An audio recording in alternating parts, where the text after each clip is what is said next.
Começa agora um programa que traz tudo sobre o livro mais lido em todos os tempos. Apresentamos O Som do Livro.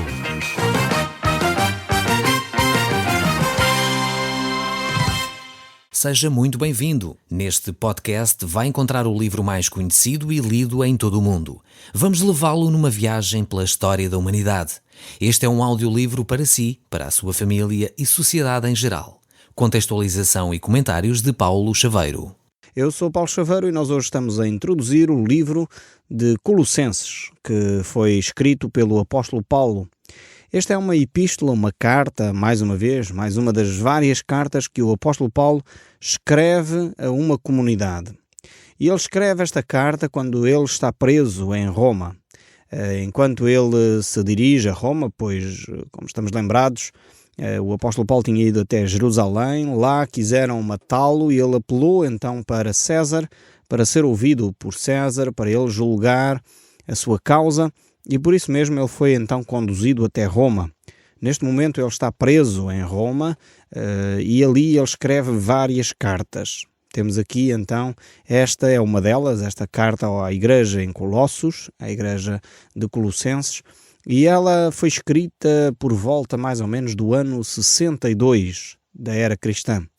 Então temos aqui esta carta que vai trazer várias reflexões sobre a vida cristã. É extremamente importante vermos como a vida cristã tem as suas bases numa doutrina, num ensino extremamente importante na pessoa de Jesus Cristo. Nós temos então 4 homens também que deixaram Roma secretamente para de alguma forma serem observados sem serem observados por ninguém e levaram então esta carta até à comunidade. Vemos que o apóstolo Paulo sempre escreveu cartas às igrejas. Um desses homens foi Tíquico, que levou uma carta à igreja de Éfeso. Então, provavelmente, Tíquico era um dos pastores, um dos líderes da comunidade em Éfeso, e ele assim levou as orientações de Deus para aquela comunidade. Depois temos Epafrodito. Nós já falámos deste homem, quando estudamos o livro dos Atos, falámos dele. Também ele foi um homem que levou a carta à igreja em Filipos. Foi também um destes homens importantes para transmitir a palavra de Deus. Depois temos um outro, que é Epáfras, que é então esse que é encarregado de levar a carta aos Colossenses. Provavelmente Epáfras também seria o fundador e líder da comunidade em Colossos. E finalmente temos uma outra carta, ainda que pessoal, uma carta chamada pastoral, que é a carta levada por Onésimo a Filemon. Inclusive essa carta assume o nome desse homem, Filemon, que era dono de Onésimo, que tinha sido um escravo que fugiu e se encontrou com Paulo na prisão, foi apanhado, foi levado preso e se encontrou com Paulo ali na prisão. Paulo apresentou-lhe o Evangelho, ele aceitou Jesus Cristo e, como diria o povo, coincidência das coincidências, Filemon também era cristão e tinha aceito Jesus, por isso Paulo escreve uma carta, pois era conhecido do apóstolo Paulo, e por isso mesmo Paulo recomenda a Filemon que aceite a Onésimo sem o maltratar, pois ele agora era um cristão. E vejam bem como o Evangelho transforma os corações, que este homem, Onésimo, que tinha fugido do seu patrão, regressa livremente ao seu patrão e leva-lhe ainda uma carta com recomendações do apóstolo Paulo, um homem que realmente foi transformado pelo poder do Evangelho. Então temos aqui estas descrições destas 4 grandes cartas que o apóstolo Paulo escreve a partir da prisão. Então elas têm o ensino básico, podemos dizer, do cristianismo. Se por um lado no livro dos Atos nós vemos aquilo que o Espírito Santo estava a fazer através da igreja, milagres fantásticos, como o Evangelho se espalhou por várias cidades do Império Romano, por outro lado aqui estas cartas às igrejas têm o ensino básico acerca de como é que a igreja deve viver o cristianismo. Quais são os ensinos fundamentais para a igreja? Qual é o propósito da existência da igreja? Então é nestas cartas que nós encontramos isso. A cidade de Colossos foi uma cidade grandiosa também no Império Romano. Ela, por um lado, foi uma das cidades resistentes à civilização romana, até ter sido conquistada por esse grande império, mas depois tornou-se também uma grande cidade dentro do Império Romano, tal como Laodiceia, Filadélfia, Sardes, Tiatira, Pérgamo, são cidades que marcaram o ritmo de vida, o ritmo da economia de Roma, do Império Romano. E Colossos era de facto uma cidade imponente, era uma cidade grandiosa que marcava de facto as rotas comerciais do Império Romano. Era importante aquela cidade para o comércio, para o desenvolvimento do Império Romano. Já Roma, quando o apóstolo Paulo escreve, é dona do mundo, podemos dizer assim, era o grande Império Romano, já tinha conquistado a grande parte do seu império e por isso mesmo havia já então estabelecida uma certa paz, podemos dizer assim, em que os romanos eram os dominadores. Mas apesar da importância desta cidade, que se saiba, o apóstolo Paulo nunca esteve pessoalmente na cidade de Colossos. Ele passou a norte numa das suas viagens, ele visitou, enviou esta carta, por um lado, à igreja, mas ele nunca visitou pessoalmente essa cidade. Por isso mesmo, é pouco provável que tenha sido o apóstolo Paulo o fundador desta comunidade. Assim como muitas outras, estas comunidades foram se desenvolvendo quase naturalmente através do testemunho dos cristãos comuns, dos cristãos que tinham as suas profissões, que ao aceitarem Jesus começavam a falar daquilo que Jesus Cristo fez na sua vida e depois, por naturalmente, surgia então estas comunidades onde as pessoas iam reconhecendo Cristo como seu Senhor e Salvador e começavam então estas comunidades a surgir. Eram comunidades realmente fundadas de uma forma diferente da maior parte das outras comunidades, onde o apóstolo Paulo foi o fundador principal, onde ele se deslocou até à cidade, como por exemplo o caso de Éfeso, onde ele esteve 3 anos, e aí sim ele foi o fundador direto dessa comunidade. Colossos não tem essas características, no entanto, provavelmente por ser Epáfras o fundador desta comunidade, e é possível que Epáfras tenha sido evangelizado pelo apóstolo Paulo, provavelmente havia uma ligação muito direta ao ministério que o apóstolo Paulo desenvolvia. Por isso mesmo, Paulo sente a necessidade de escrever à igreja em Colossos e envia então esta carta para este grupo de pessoas que tinham um relacionamento pessoal com Cristo. Só nesta introdução podemos ver de facto a importância do nosso testemunho pessoal. Você que me está a ouvir, se tem um relacionamento com Cristo, é fundamental você poder divulgar a sua fé. Eu sei que há ouvintes do nosso programa que têm formas muito curiosas de fazer isso e eu fico grato a Deus porque eu próprio não me tinha lembrado dessa forma. Alguns têm gravado este programa e depois, como os amigos não têm a oportunidade de ouvir, provavelmente nos horários onde o programa vai para o ar nas diferentes partes do nosso país, essas pessoas oferecem os CDs e as cassetes aos amigos. Realmente é uma forma interessante de divulgar a palavra de Deus. E eu fico grato a Deus por vocês que fazem isso, porque realmente, como eu disse, eu não me teria lembrado de tal coisa e de facto Deus tem usado essas cassetes, essas gravações para serem enviadas a outras pessoas que não têm inclusive a oportunidade de ouvir o programa e dessa forma essas pessoas têm tomado conhecimento de quem Cristo é. Um dos casos interessantes é um jovem na Madeira que tem ouvido o nosso programa porque alguém na zona de Lisboa grava e envia pelo correio todas as semanas o nosso programa, porque nós não temos uma rádio na Madeira nem nos Açores.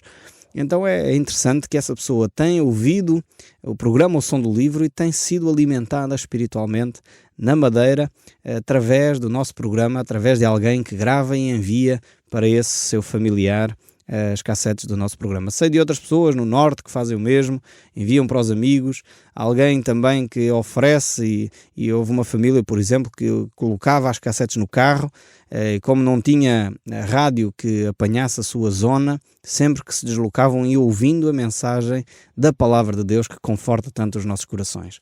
Então eu fico muito grato a Deus por todos os ouvintes que têm divulgado este programa, porque ele é a divulgação também do Evangelho e da Palavra de Deus. Lembro-me de uma senhora que me falou também que ela divulgava, escrevia a frequência do programa num papel e então andava nas ruas a entregar às pessoas para ouvir esse programa naquela determinada hora.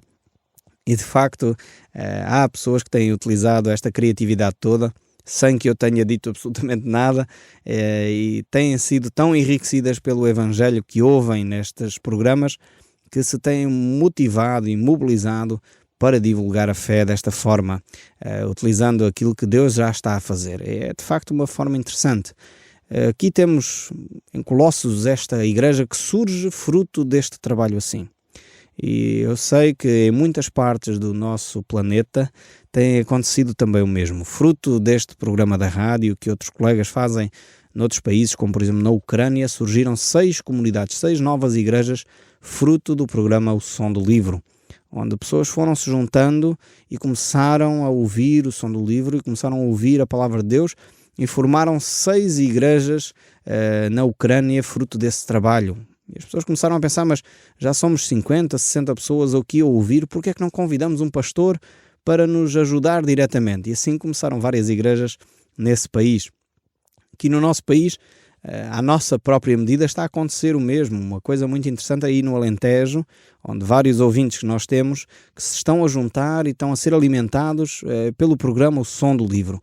Eu fico grato a Deus, porque de facto é isso que Deus quer. Deus quer alimentar o seu povo e Ele tem usado as várias formas disponíveis para poder fazê-lo. Seja a rádio, a televisão, a imprensa escrita, seja a divulgação oral. Deus tem utilizado os vários testemunhos, a vária forma de divulgar a palavra para levar o Evangelho bem mais longe. Então você sinta-se livre, talvez motivado pelo exemplo destes filhos de Deus em Colossos, que começaram uma comunidade fruto do testemunho dos cristãos. Não havia ali nenhum profissional e precisamos quebrar essa mentalidade de que só os profissionais da fé, só os sacerdotes é que têm essa capacidade ou essa possibilidade de falar do Evangelho. É uma ideia completamente errada aos olhos das Escrituras. A palavra de Deus, através do apóstolo Pedro, ele, inspirado pelo Espírito Santo, diz que todos nós somos sacerdotes reais. Todos nós somos sacerdotes de Deus. Não há mais aos olhos de Deus essa ideia de um grupo, de um clero distinto do povo, de forma alguma. Deus realmente manifesta o seu poder através de um sacerdócio de leigos enorme que influencia a sociedade na sua própria profissão, na sua própria ação diária. Isto não quer dizer que não hajam líderes que dediquem todo o seu tempo ao ministério da palavra, dediquem todo o seu tempo a ensinar a palavra, porque têm de o fazer, tal é o volume do seu trabalho. Mas, no entanto, essa divisão de sacerdotes e leigos não existe nas Escrituras. É verdade que há uns que têm mais tempo para dedicar ao Senhor do que outros, num certo sentido, mas todos nós estamos no cristianismo a 100%. Seja na profissão, na família, no lar, no lazer, somos sempre cristãos, somos sempre filhos de Deus e não há espaço para intervalos, não há espaço para férias. Estamos sempre portando o nome de Jesus Cristo nos nossos corações. Vemos que já nesta altura aqui, voltando um pouco à introdução da nossa carta aos Colossenses, vemos que nesta altura a Igreja já estava a atravessar um período de dificuldades. Portanto, e nesse sentido, verificamos que logo no início da Igreja, Satanás começa de facto a semear o joio. Jesus Cristo já tinha advertido acerca dessa missão de Satanás, de confundir aqueles que são verdadeiramente cristãos, e de facto acontece imediatamente. Portanto, não é de surpreender que hoje nós olhamos ao nosso redor e muitas pessoas nos escrevem a perguntar: mas Paulo, qual é a igreja certa, afinal de contas? É necessário de facto nós dedicarmos atenção, tempo, olhar para as Escrituras e conhecer bem as Escrituras para podermos avaliar. A Bíblia é muito clara que Satanás quer confundir, quer enganar. Ele veio para matar, roubar e destruir, diz as Escrituras. Então, se ele puder fazê-lo, ele vai fazê-lo. Por isso, muitas vezes surgem comunidades que, no fundo, só surgem para confundir. Muitas vezes surgem comunidades com doutrinas erradas. E é exatamente isso que o apóstolo Paulo vai tentar retirar da igreja em Colossos. Ele escreve para que não haja dúvidas sobre as doutrinas fundamentais do cristianismo. Naquela altura tinha surgido um grupo ligado ao gnosticismo. O gnosticismo era uma filosofia que ainda surgia do movimento grego, que o Império Romano já tinha dominado, mas ainda era muito influente a filosofia grega no mundo, e ainda hoje, na nossa sociedade, a filosofia grega influencia muito a nossa vida. Naquela altura havia uma corrente da filosofia grega, que era o gnosticismo, que estava a premiar a igreja cristã. Era muito parecida com o cristianismo em alguns aspectos, e como falava de questões místicas, questões espirituais, então alguns pensavam que era a mesma coisa. Mas o apóstolo Paulo teve necessidade de, como se diz em bom português, pôr os pontos nos is e os traços nos t's, porque de facto o gnosticismo, apesar de ser semelhante em algumas coisas ao cristianismo, não era cristianismo.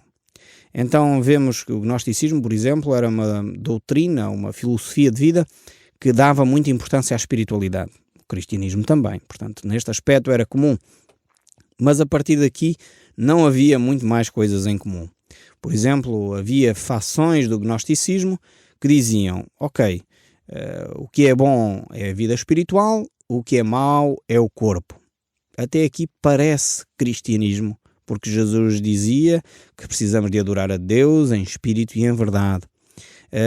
E como tinha algumas semelhanças, vemos aqui como é que o trigo e o joio se misturam. O gnosticismo é este joio que tem coisas parecidas com o cristianismo, mas na realidade não é cristianismo. Então, quando eles diziam só o espírito é que importa, alguns gnósticos tinham uma de duas atitudes. Eu vou só mencionar aqui as mais extremas. Havia grupos gnósticos que diziam, como o corpo não presta, nós precisamos é de estragar o corpo. Então o corpo está-nos a impedir a espiritualidade. Vamos dar cabo do corpo o mais rápido possível. Então envolviam-se em orgias, envolviam-se em bebedices, envolviam-se em glutanaria. Eram pessoas completamente desregradas quanto ao seu cuidado com o corpo.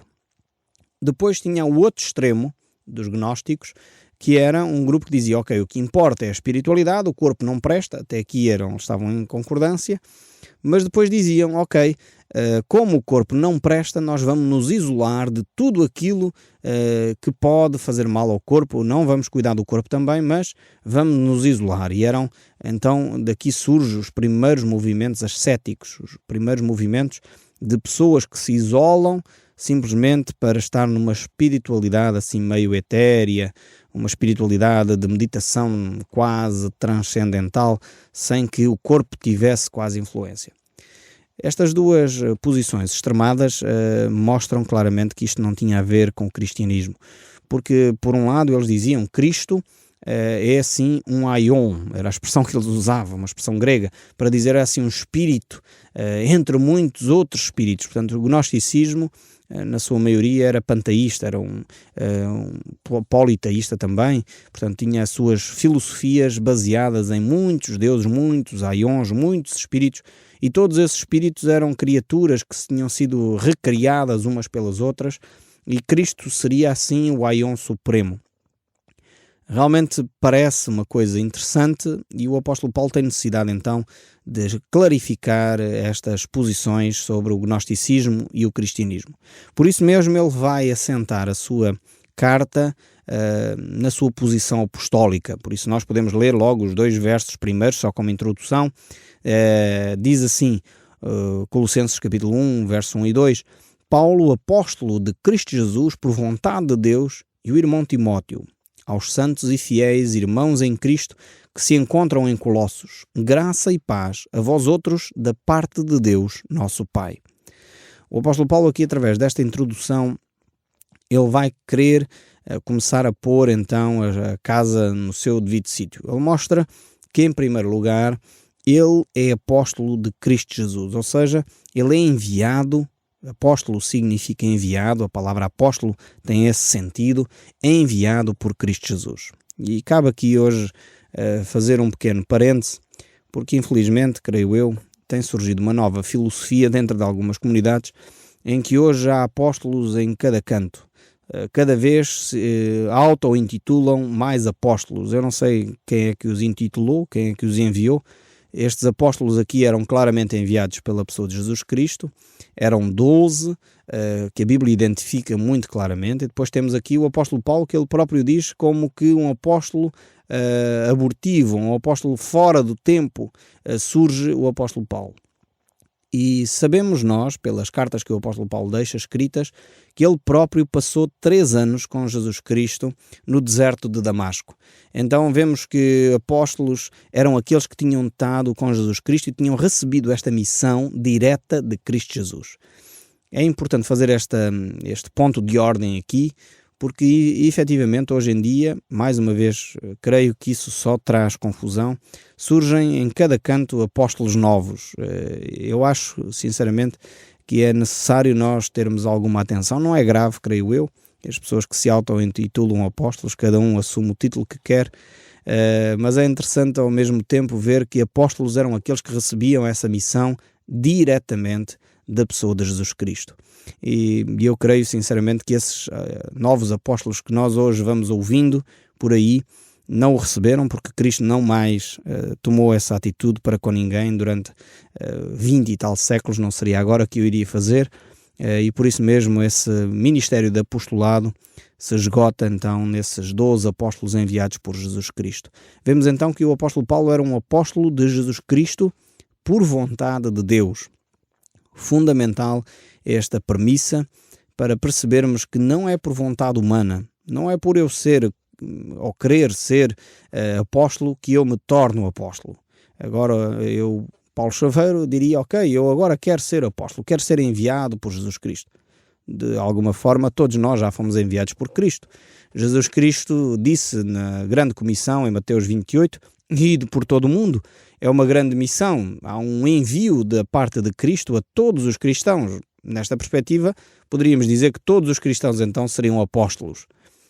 Eu estou a generalizar para nós percebermos que efetivamente essa nova filosofia que está a permear muitas comunidades cristãs não tem fundamento na Bíblia. São auto-intitulações de apostolado que eu ponho sérias interrogações se serão de facto como o apóstolo Paulo aqui, por vontade de Deus. Mas ao mesmo tempo que estes textos aqui nos motivem a cada um de nós que somos enviados de Cristo Jesus a ser testemunhas fiéis e, quem sabe, na sua própria comunidade, criar uma nova comunidade, talvez como a de Colossos, que é baseada não num trabalho de alguém que é profissional, mas baseado no testemunho cristão de um servo de Deus, de um cristão fiel, que simplesmente quer viver um cristianismo alicerçado nas Escrituras e na pessoa de Cristo. O Som do Livro, uma produção da Rádio Transmundial de Portugal.